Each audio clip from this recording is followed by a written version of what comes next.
Kanagitbihi and welcome to SUAANGAN. I'm your host, Dennis Allen. Growing up in the north is no easy task. Going from a hunter-gatherer to wage earner was a difficult transition for our people. Loss of family, language and culture weighs heavy on those who went through it. But one young Inuvialuit is a shining example even though he's been through all of that. I knew this is what I wanted to do. To myself, I was just a dishwasher. I didn't have no learning skills. This year it really helped me, Ever since then I've been a carver. Rodney's work is quickly becoming popular among collectors. My name is Robert Scott and my gallery is Eagle Spirit Gallery. Eagle Spirit Gallery's on Granville Island in Vancouver, and I've been down here for about 14 years now. I sell a lot of Northwest Coast native art, and one of the artists that I work with a lot is Rodney. I just purchased stone. It was delivered to me on Saturday morning, and I took off about 7 inches, about this much from here. And that carving that that you've been filming is from this side right here. Like many Inuit artists, Rodney started off doodling with a pen and paper. He transferred that creativity to stone. I was doing a lot of sketching, and I used to do a lot of, I guess, samurai sword, katana swords, Japanese swords, and I did a lot of drawing.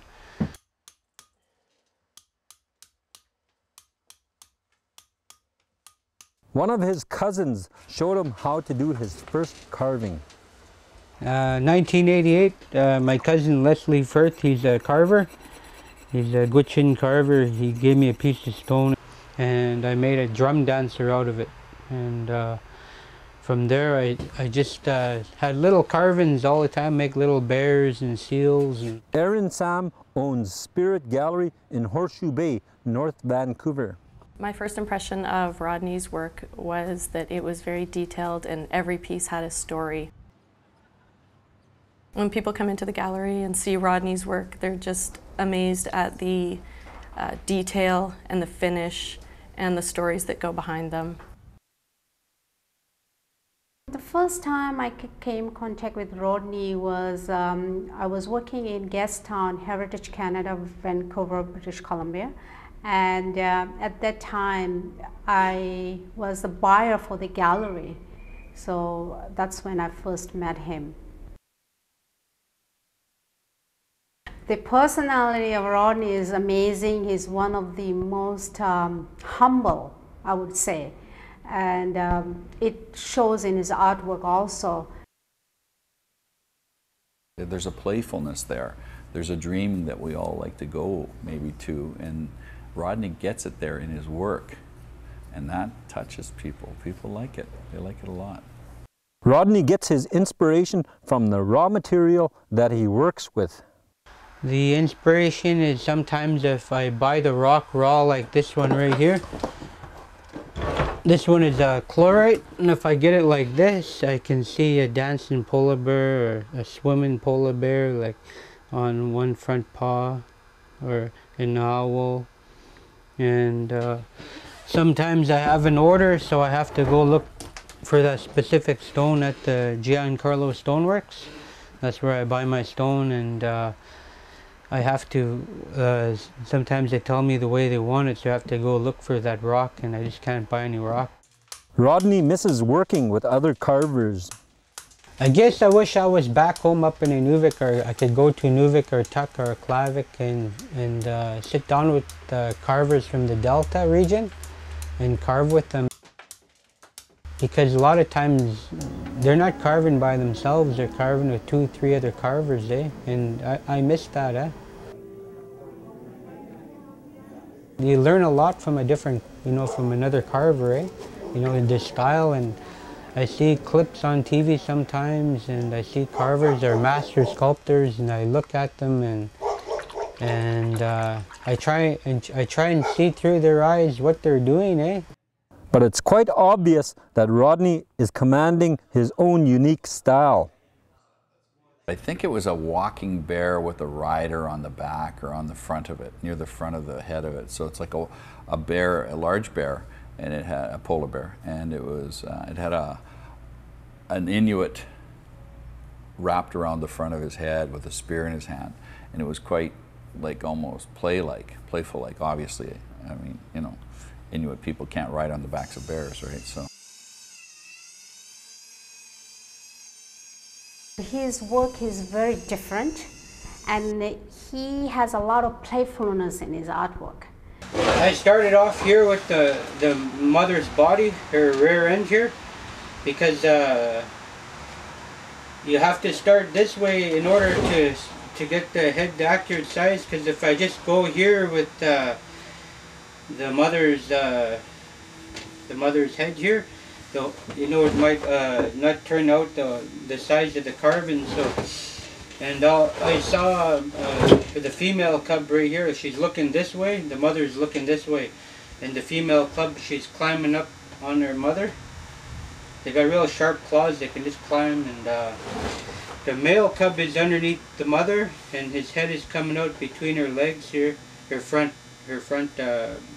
legs, and so he's just, you know, being really clumsy, I guess, getting in the way, and she's looking around, you know, scenting the air for danger or to feed her babies, to hunt the seals. One of the pieces that Rodney brought in was a polar bear with the mother and son, a child. They both had a spear in their hand, and the mother was trying to hunt for food, and the son was trying to mimic her. So with Rodney's work, there's a lot of emotion in it, and there's always a story. But with this piece, he had it so that the child was showing his strength, but still hanging on to the mother. He had the mother's ponytail in his mouth. So as the mom came off, he was still not able to let go of his childhood. So Rodney's pieces definitely have a little humor in them, as well as a lot of emotion. And people are gravitated to his pieces.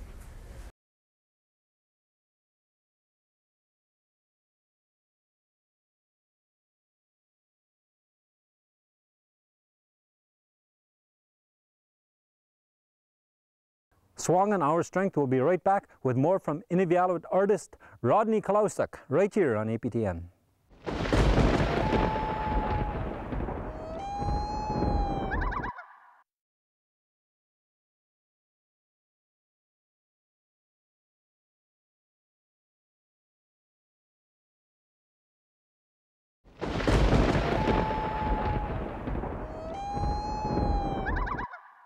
Welcome back to SUAANGAN, Our Strength, and more from Inuvialuit artist Rodney Kolausok, right here on APTN. Rodney is originally from Inuvik, Northwest Territories. He now lives in Surrey, BC, where he makes his living selling his art. But his journey has not been an easy one. He thought that if he'd moved south, things would change. Immediately that same night, I was downtown in a bar in East Hastings there. I had money on me. I was drinking, went into the hotel just for one night, got a hotel for one night, and that morning I woke up, they said, oh, you gotta go. And I was downtown, Skid Row, and I was down there for a couple of years until I decided to clean up in '96, and then I keep going out, Rodney came in with one of his pieces of stone and wanted to show me his work, and I said sure. So he pulled it out of his blanket and opened it up, and I took a look at it, and it was quite nice actually, but I could smell alcohol in his breath, and I asked him a question, and the question was, do you drink? And he goes, yeah. And I went, In the beginning, when I met him, he was an alcoholic. He was drinking heavily, and he was a very angry person at that time. And so he went through a lot of process, and he has evolved from that. And that's how I see his artwork has also evolved while he was evolving himself. And in '98, I finally stopped using alcohol. If you come down here, make sure you come down here for the right reason, eh? Not just to escape, eh, you know? But just come down here to, you know, the South has a lot of opportunities, and I took a lot of it for granted, eh? I think this is the best place to live in Canada, because we have the weather here, eh? The mountains block the north winds, eh? We do get winter snow here, but not as much as the rest of Canada, eh? So the climate here is just like the tropics almost, eh? If you think there's a striking resemblance to this piece and The Spirit of Haida Gwaii by the late West Coast carver Bill Reid, you're right. Rodney is a huge fan of Bill Reid. I got off the airport and I seen his big sculpture, and I knew who he was because I saw it on TV. I walked by because in my mind I needed a drink, eh? And I loved that sculpture. In 1990, I was first down on East Hastings, and I used to go to Granville Island, and I seen him working one time. That brief encounter with a master carver inspired Rodney to improve on his art. He needed to bring his art to life. I'm just carving her right rear leg right now, climbing up her mother, and from this side I just started, and I gotta try and make it like a motion, eh? Like it's not just, I used to carve them, it's like they're frozen, eh? It's like, now I gotta try and make them like they're moving. So that's the hard part I'm trying to do right now.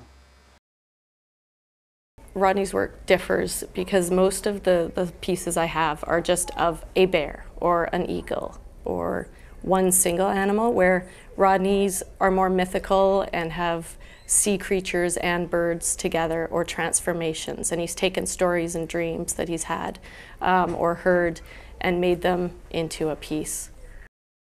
When they look at his artwork, they have a smile on their face, and they think it's very, very different.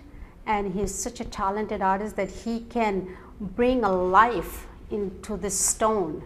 And the way he does his sculpture is so alive. You know, you can really see the movement of everything, and it's with the flow and harmony.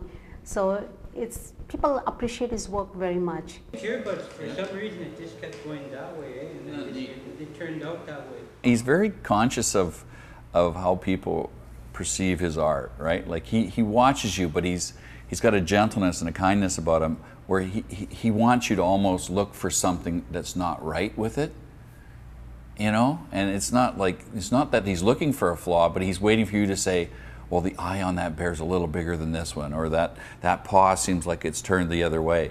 But it's not. It's usually right. It's always balanced out. He's carefully looked at that before he's brought it in. But he's sensing that sometimes somebody's going to say that. So, but I haven't said that to him yet. He's pretty much right on with his things, you know. With the help of the buyers, I've learned to be patient, eh? And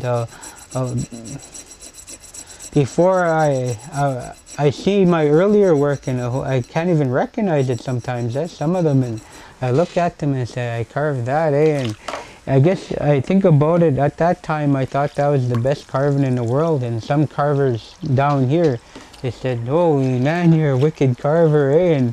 But you know, what they were doing was they just kept telling me to keep carving, eh?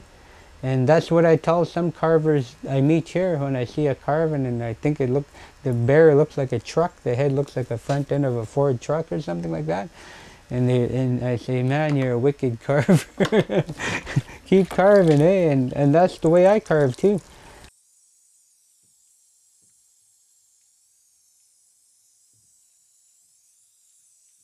We are playing God right now, eh? That's the way I see it.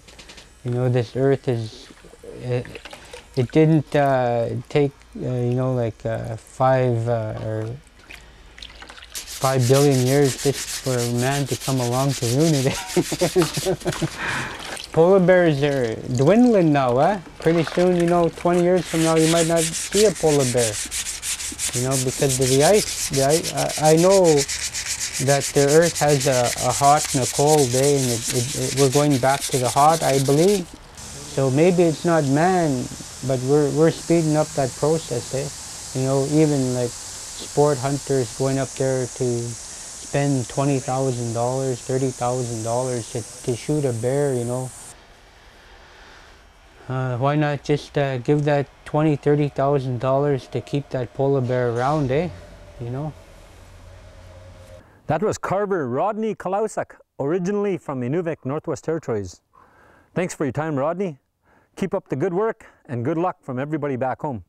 When we come back, more from Anna Ilisiak's Inuvialuit language instruction right here on APTN.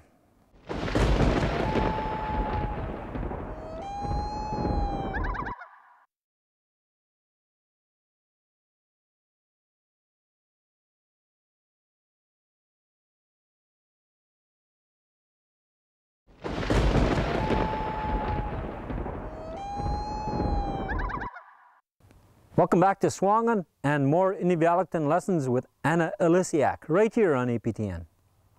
So now this section is called food, home, and home activities. So this would be stuff around the house, stuff that you would say to people or one another when you're just around the house. And words for me are going to get longer, and it's going to get harder. So these are words that you know, if you don't know the language, you know, you're probably gonna have a hard time with it. I'm just gonna close this a little bit. Cut it back a bit. Yeah. Okay, so let's start right off from the beginning, Anna. So when you say somebody is going home, agay. Aiga kiro. Agay. Aiga kiro. Aiga kiro. Aiga kiro. Aiga kiro. Okay. There you got the K. When you pronounce it, you should supposed to use Q. Oh, okay, not I see. Okay. K. A lot of people okay. do that. Aiga. Aiga Aiga. Hiro. Okay, that's an H-I-R-U-Q. Aiga kiro. Aiga kiro. Okay, so again there, that Q has to come from here. Yeah. You have to use that. You have to. Your Q has to come from here because when I say it, when I say that Q, I say K. Yeah, that's right. A lot of people use that K, but it has a K. Yeah, like, that's right. Almost like you're choking or something. Aiga kiro. Aiga kiro. Okay. Aiga kiro. Aiga kiro. Okay. Because that Q, the word is spelled A-I-G-A-Q-H-I-R-U-Q. Aiga kiro. Aiga kiro. Okay. Because what I really want to say is Aiga kiro. You see? See, is I want to use there's that no K there, and yeah. there's no K in that word. Yeah. So I automatically go there. So that's where you have to learn to say those things from your throat. And then how you say home? Aimavik. Aimavik. Okay, and that's where the K comes in now. Yeah, Aimavik. It's one place at Aimavik. Okay, Aimavik. Yeah. Aimavik. Home. Aimavik. So this is Aimavik for you, yeah. Okay. Aimavik. Okay, so that's home, and then is at home. When you say somebody's at home, went home. Oh, that one home. Yeah. Aimarok. Aimarok. You see, it's always home. Rock. Okay. One person. Okay. Aimarok. Okay. One person is home. Aimarok. You're talking about one person. Okay. Aimarok. Just say it again. Aimarok. Aimarok. Aimarok. Even that AI, it's I. It doesn't look how it doesn't sound how it's spelled. You have to learn saying that I. It's a lot from the throat. Yes. Aimarok. Because I want to say I. But it's even a different inflection. Aimarok. Okay. Then went home. Airok. Okay. Airok. Somebody, when you're talking about somebody and they went home, that's what you would say. Airok. But that's, with a Q, it's just one person. Oh, okay. Airok. And Airut. they all went home. Oh, okay. There's more than 2. Again, there's a Q. You know, this most of our words got a Q for 1 person. Okay. K for 2 people. Q for or T. T or Q for a lot of people. Oh, okay. T for T for a lot of. Okay. More than 2. Okay. And pillow. Pillow. Akihi. Okay. Akihi. Akihi. Akihi. Okay. Akihi. Akihi. Akihi. And same thing, like lots from the throat. It has to. Everything comes from the throat. And because when you speak English, it's like you're lazy. You're just coming from the tongue. Yeah. So these are all stuff that you have to learn. So Akihi. So this one is for. Yeah. So this is for it's called a yoke for carrying water pails. You know that thing they put across their back? It says something right here. Akirun. Akiraun. This is not real Akiraun. Oh, okay. Akiraun. You know, I never heard that word for a long time because I never known it. Well, maybe. Akiraun. It's something that you carry. This is for carrying. You use it for carrying. Okay. And so this dictionary is when people were still lots of people were still living out in the bush, and they were, or elders gave them those words, I guess. Elders gave them words. Okay. Yeah. So a lot of these words are people don't use them anymore because they don't live out on the land, and we live in town, so we don't have to carry water, or we don't have to carry anything anymore. Yeah, that's right. Yeah. So Akiraun. Akiraun. K is ki. Okay. Ki. And the R is ra. And the R is a rolling R. So. Thanks, Anna. That was Anna Ilisiak from Aklavik. Well, that was our show for this week. We hope you enjoyed it. Here's one more tune from Jasper Andreessen and the Beaufort Sea Boys. Tune in again next week for more of SUAANGAN, Our Strength, right here on APTN. Until then, I'm your host, Dennis Allen. Inuinnaqtun.